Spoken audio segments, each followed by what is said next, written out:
Good afternoon everybody, welcome in the class of science. बहुत बहुत स्वागत है आपका, सत्कार भी आपका यहाँ कर रहे हैं। उत्तक चैप्टर हमने स्टार्ट कर दिया था पिछले वीडियो में, इसी को अपन कंटिन्यू करने जा रहे हैं। हम बात कर रहे थे पादप उत्तक की। देखिएगा, पादप उत्तकों को मुख्यतः दो श्रेणियों में बांटा जाता है। पहले वाले को हम कहते हैं विभाजोत्तकी उत्तक, जिनमें कि विभाजन की अद्भुत क्षमता पाई जाती है। दूसरे वाले को हम कहते हैं स्थायी उत्तक। स्थायी उत्तक वाकई में पहले विभाजोत्तकी उत्तक थे। उनमें क्या हुआ, उनमें विभाजन की क्षमता समाप्त हो गई, तो विभाजोत्तकी उत्तक ही स्थायी उत्तक में परिवर्तित हो गए हैं।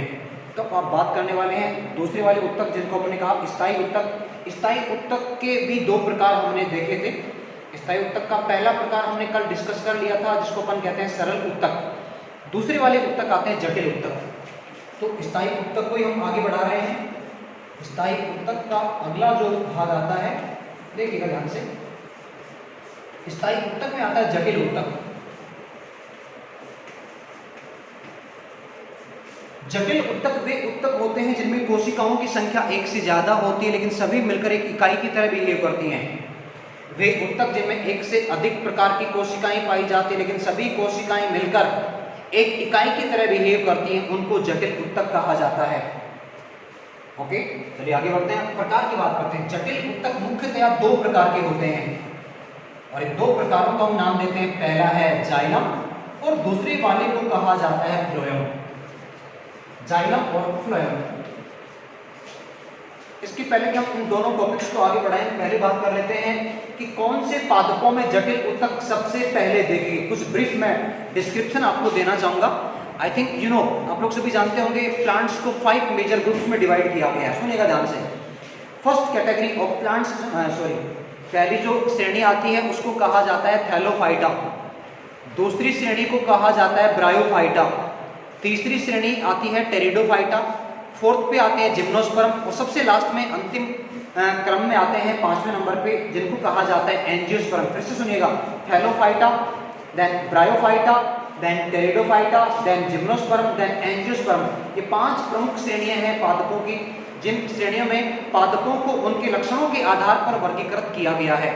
अब इनमें से जो थैलोफाइटा हैं सबसे कम विकसित पादप माने जाते हैं, जबकि जो एंजियोस्पर्म हैं, जिनको आवर्त बीजी कहा जाता है, वो सबसे विकसित पादप माने जाते हैं। तो जो टेरिडोफाइटा पादप ग्रुप है, उसमें सबसे पहले जटिल उत्तकों को देखा गया। तो आप ये ध्यान रखें, टेरिडोफाइटा से जटिल उत्तकों की उपस्थिति देखी गई है। टेरिडोफाइट्स, और टेरिडोफाइट्स के प्रथम सफल स्थलीय पादप भी कहा जाता है। तो पहले बात करते हैं जाइलम की। देखिए, जाइलम जो है वो 4 प्रमुख तत्वों से मिलकर बना होता है।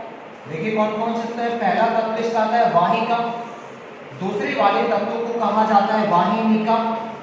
तीसरे वाले तत्व को कहा जाता है जाइलम, जाइलम मृदुतक। और सबसे लास्ट में जो आता है उसको कहा जाता है जाइलम रेसे। जाइलम रेसे, जाइलम रेसे कहा जाता है। अब देखिएगा, ये ऊपर वाले जो दोनों भाग हैं, यानी वाहिका, वाहिनिका और साथ ही साथ जाइलम रेसे।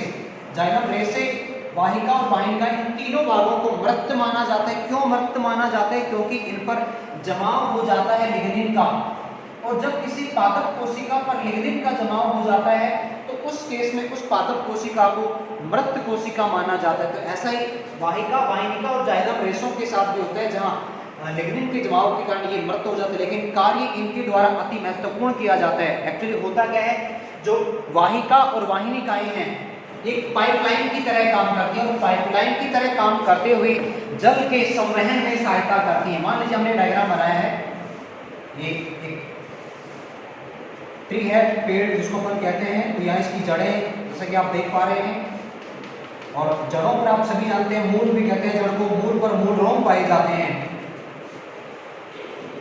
यहाँ सोइल के पार्टिकल्स हैं, सोइल के पार्टिकल्स के चारों तरफ आपको वाटर की लेयर नजर आ रही है। ये अपन ने जो स्फेरिकल बनाए हैं सोइल के पार्टिकल्स हैं। सोइल के पार्टिकल्स के बाद आपको थिन लेयर नजर आ रही है जो वाटर की। इस वाटर को कहा जाता है कैपिलरी, केशिका जल। जो जल आप देख पा रहे हैं मिट्टी के कणों के चारों तरफ, इसको नाम दिया जाता है केशिका जल, जो कि पादपों के लिए प्राप्य जल होता है। इसी जल को पादप अपनी जैविक क्रियाओं के संपादन हेतु अवशोषित कर पाते हैं। अब ऊपर देखिए क्या होगा, जो जाइलम के वाहिका और वाहिनिका वाले भाग हैं, वाहिका और वाहिनिका वाले जो भाग हैं वो एक पाइपलाइन की तरह संरचना बना लेते हैं। ये पाइपलाइन कहाँ तक कनेक्ट होगा? ये लीफ तक कनेक्ट रहेगा। लीफ जिसमें कि स्टोमेटा पाए जाते हैं, तो यहाँ से कनेक्टिविटी बनी रहेगी लीफ के साथ में। तो क्या होगा, लीफ के जो स्टोमेटा है यहाँ से वाटर बाहर निकलता रहेगा, जिस प्रोसेस को हम नाम देते हैं वाष्पोत्सर्जन। तो वाष्पोत्सर्जन की क्रिया द्वारा पत्तियों से पानी बाहर निकलता रहेगा, साथ ही साथ जो जड़ें हैं, जड़ें जल को अवशोषित करते रहेंगे। ध्यान दीजिएगा, जाइलम जल का अवशोषण नहीं करेगा, वरन जाइलम जल और खनिज लवणों के संवहन में सहायता करेगा, यानी परिवहन में सहायता करने का काम जाइलम करता है, जबकि अवशोषण का काम तो जड़ और जड़ पर पाए जाने वाले मूल रोमों के द्वारा ही किया जाता है।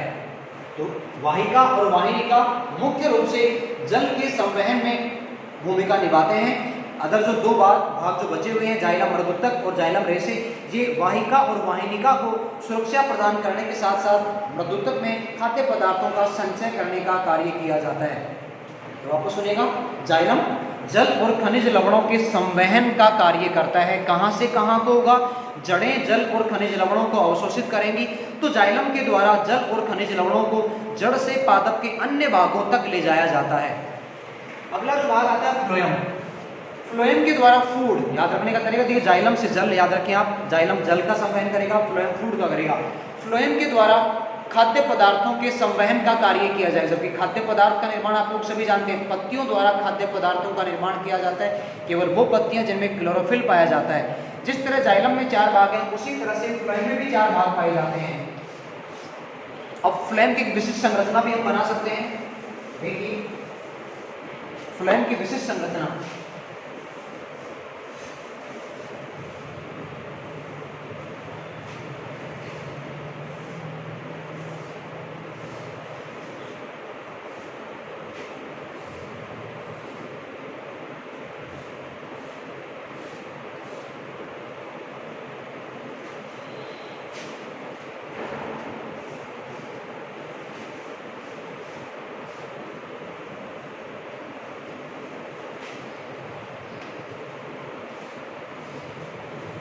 जी हमने एक फ्लोएम की संरचना बनाई है। यहाँ पे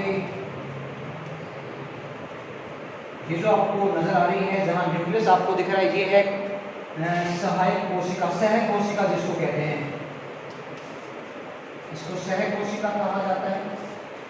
यहाँ ये जो स्ट्रक्चर आपको दिख रही है, जिसमें कुछ फिल्टर नजर आ रहे हैं, यानी छिद्र नजर आ रहे हैं, इसको कहा जाता है चालनी नलिका। इसको कहते हैं चालनी नलिका।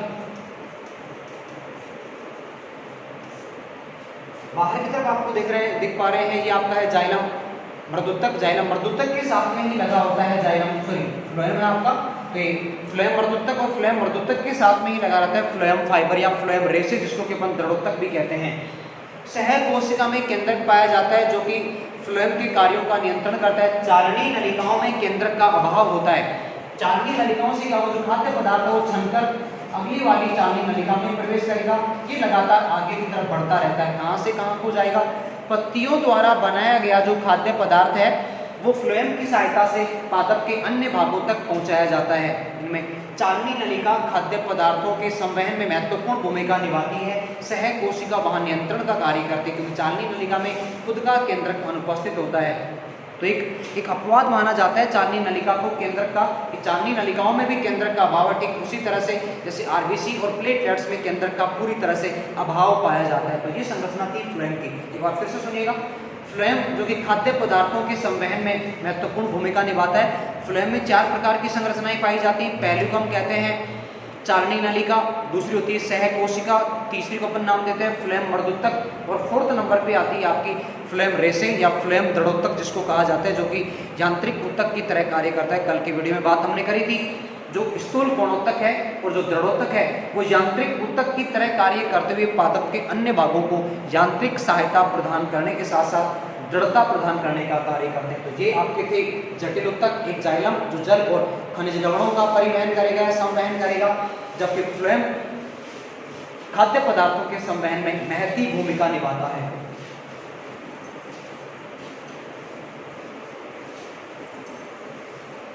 अब बात करते हैं जंतु उत्तक। ये सभी हमने जो पढ़े हैं अब तक के पादप उत्तक थे।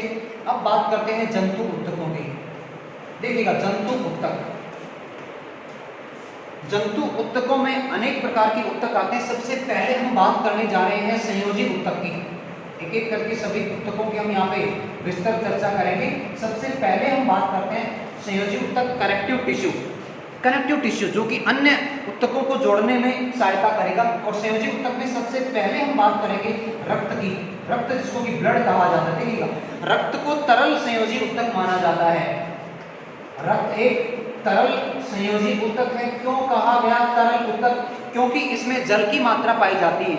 हम आगे बात करेंगे कि जो रक्त है उसके दो प्रमुख भाग होते हैं, एक को हम कहते हैं प्लाज्मा और दूसरे वाले को हम कहते हैं रुधिर कणिकाएं। प्लाज्मा में 90% से भी ज़्यादा जल पाया जाता है। तो प्लाज्मा में जल की उपस्थिति के कारण ही जो रक्त है वो तरल माना जाता है। संयोजी क्यों कहा गया? क्योंकि इसके द्वारा अन्य अंगों को जोड़ने का कार्य किया जाता है। ऊतक क्यों कहा जा रहा है? क्योंकि यहाँ पे अनेक प्रकार की जो हम कह सकते हैं कणिकाएं पाई जाती हैं और कणिकाओं का समूह पाया जाता है। कणिकाओं का समूह मिलकर ही ऊतक का निर्माण करता है। इसलिए रक्त को तरल संयोजी ऊतक कहा। साथ ही साथ रक्त को जीवन की नदी भी कहा जाता है। अगर किसी व्यक्ति के शरीर में रक्त की कमी हो जाती है तो उसका जिंदा रह पाना काफ़ी मुश्किल हो जाता है। कब तक? जब तक कि उसके शरीर में रक्त नहीं चढ़ा दिया जाता।